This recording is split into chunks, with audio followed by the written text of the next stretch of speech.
এখানে বৃদ্ধ লোকটারে দেখছি ভূমি করতে, যখন ভূমি করতে আছে মৃত্যুর সাথে ফাঞ্জা লড়তে আছে, তখন আমরা অ্যাম্বুলেন্স খবর দিছি, 999 রিং দিয়ে অ্যাম্বুলেন্স খবর দিছি। অ্যাম্বুলেন্স আসার আগে লোক মারা গেছে। লোকটা মারা গেছে, তার পাশে দিয়ে যায় ওই পাশে আরেকজন মারা গেছে। উনি দুপুর 2টা সুম যাইতে মনে করলেন দেখি যে লোকটা শুয়ে রয়েছে জীবিত, বাজার করে দেখি তো তারপরে জীবিত। বাসাতে আসছে পরে বাজার দিয়ে আসা পরে দিকে দেখি যে লোকটা মারা গেছে। অ্যাম্বুলেন্স লোকজন ফোন দিয়ে নিয়ে আইলো, নিয়ে আনার পরে দিয়ে যে লোকটা মারা গেছে, তার পাশে দিয়ে যায় ওই পাশে আরেকজন মারা গেছে। উনি তো মারা যাওয়ার পরে পুলিশ আয়া পরে যেগুলো তদন্ত করতেছে, করার পরে পিবিআই আইলো, পিবিআই ঠিকানা বা করলো, ঠিকানা বা করে নিয়ে গেল।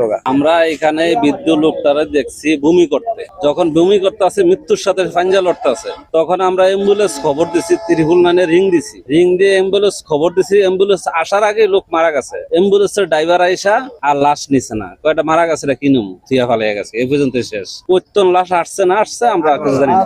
বিকেল প্রায় আনুমানিক 5টার দিকে একটা সংবাদ পাই যে আপনার অজ্ঞাত 2টা লাশ পাওয়া গেছে। তো এই ধরনের একটা সংবাদ পাওয়ার পর আমরা পুলিশ সুপার মহোদয় স্যার আছেন আমাদের পিবিআই, ওনার নির্দেশ ক্রমে আমরা এখানে আসি। আসার পর তাদের ফিঙ্গারপ্রিন্ট নেওয়ার পরে তাদের যে পরিচয় আসে সেটা আমরা শনাক্ত করতে সক্ষম হই।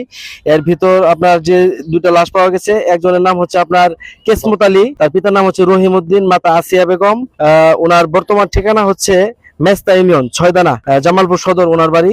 আরেকজনের পরিচয় শনাক্ত হয়, তার নাম হচ্ছে বাবুল মিয়া, পিতার নাম হচ্ছে হারিদ আলী, তার মাতার নাম হচ্ছে ইন্দিসা খাতুন, তার বাড়ি হচ্ছে কবিরপুর আন্ধারিয়া, আর সেটা হচ্ছে শেরপুর সদর থানায়। লাশের যে বর্তমান যে পরিচয় সেটা আমরা শনাক্ত করতে সক্ষম হই আমাদের যে প্রযুক্তি আছে, প্রযুক্তির মাধ্যমে।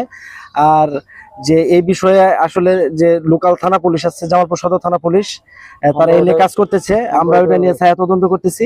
বিস্তারিত তদন্তে যে মূল রহস্য আছে, তাদের মৃত্যুর কারণ সেটা উদ্ঘাটিত হবে।